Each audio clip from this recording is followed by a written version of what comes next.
जरा सोचिए, एक नई नवेली दुल्हन जिसकी जिंदगी की सबसे बड़ी चुनौती कोई मुश्किल रेसिपी नहीं बल्कि सिर्फ एक कटोरी दाल है। हाँ, ये कहानी एक ऐसे ही छोटे से धोखे की है जिसने एक पूरे घर में, आप कह सकते हैं, एक बड़ा हंगामा ही खड़ा कर दिया। तो ये है लीजा, हनीमून पर हैं, लेकिन आराम करने के बजाय इनके दिमाग में तो बस एक ही डर घूम रहा है।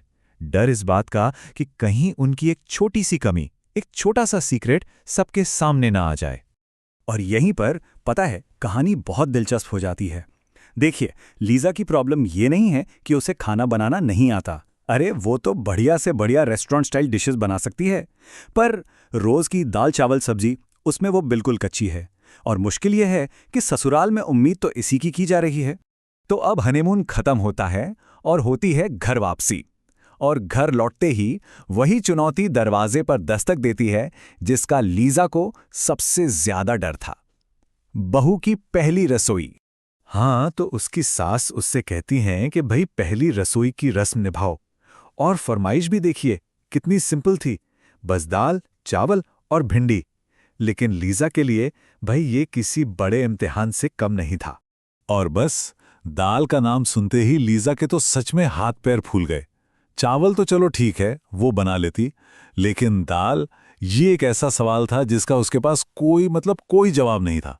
तो अब लीजा ने लगाया अपना दिमाग। उसने अपनी पहली तरकीब निकाली। सोचा, अरे राजमा भी तो एक तरह की दाल ही है ना? बस फिर क्या था, उसने एक शानदार मसालेदार राजमा बनाया और उसे ऐसे पेश किया जैसे ये कोई सोशल मीडिया पर पोस्ट करने वाली स्पेशल डिश हो। और कमाल की बात यह है कि तरकीब काम कर गई। दोपहर का खाना तो जैसे तैसे निपट गया, लेकिन लीजा को भी पता था कि ये तो बस एक टेम्पररी जुगाड़ है। असली सवाल तो अब भी मुंह बाए खड़ा था, रात के खाने का क्या होगा। तो इस बार वो अकेली नहीं थी। उसने अपनी ननद नसी को भी अपनी योजना में शामिल कर लिया। एक छोटा सा ड्रामा किया कि अरे खाना जल गया, और फिर अपनी ननद की मदद से नूडल्स की फरमाइश करवा दी।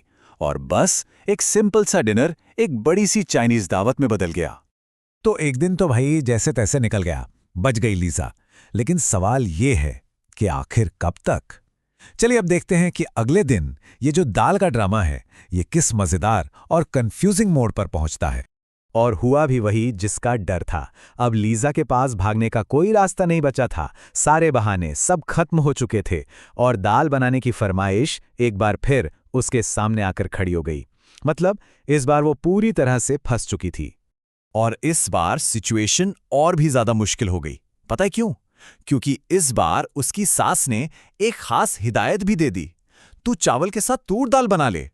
तूर दाल? ये क्या होता है? ये नाम लीजा ने अपनी जिंदगी में पहली बार सुना था और अब उसकी घबराहट एक बहुत बड़ी कंफ्यूजन में बदल चुकी थी। तो बेचारी ने सबसे पूछना शुरू किया, इंटरनेट पर घंटों सर्च किया, पड़ोसियों से पूछा, लेकिन उसकी उलझन कम होने के बजाय और बढ़ गई। कोई कहता ये वो दाल है, कोई कहता वो। मतलब तूर दाल असल में है क्या, इस सवाल का कोई सीधा जवाब उसे कहीं से नहीं मिल रहा था।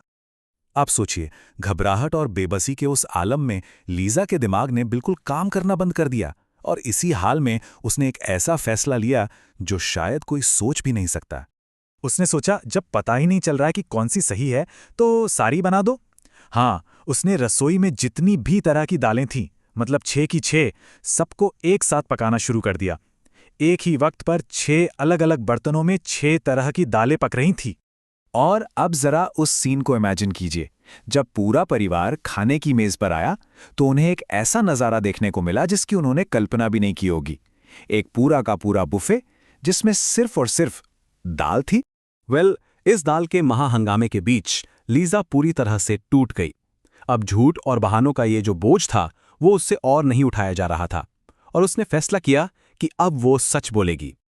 और उसने हिम्मत जुटाई और सबके सामने अपना दिल खोल कर रख दिया। उसने सब कुछ बता दिया, दाल ना बना पाने का उसका डर, उसके सारे झूठे बहाने और सबसे बढ़कर एक अच्छी बहू न बन पाने की उसकी गहरी चिंता। अब लीजा को तो लगा था कि बस आज तो बहुत डांट पड़ेगी, लेकिन हुआ क्या? ठीक उल्टा। उसके ससुर ने बहुत प्यार से कहा, अरे इतनी सी बात के पीछे तू इतना परेशान हो रही थी, मैं ही तुझे सिखा देता। डांट के बजाय पूरे परिवार ने उसे बहुत समझदारी और अपनेपन से संभाला। चलो, इमोशनल मुश्किल तो हल हो गई, लेकिन एक बहुत बड़ी प्रैक्टिकल प्रॉब्लम अभी भी बाकी थी। इतनी सारी बची हुई दाल का अब क्या होगा? और यहाँ पर एक बार फिर उसकी ननन नंसी हीरो बनकर सामने आती है। वो एक ऐसा मज़ेदार और जीनियस उपाय निकालती है जिससे ना तो खाना बर्बाद होता है और लीज़ा को दाल बनाना सीखने के लिए कुछ दिनों की मोहलत भी मिल जाती है। और वो उपाय था दाल के पराठे।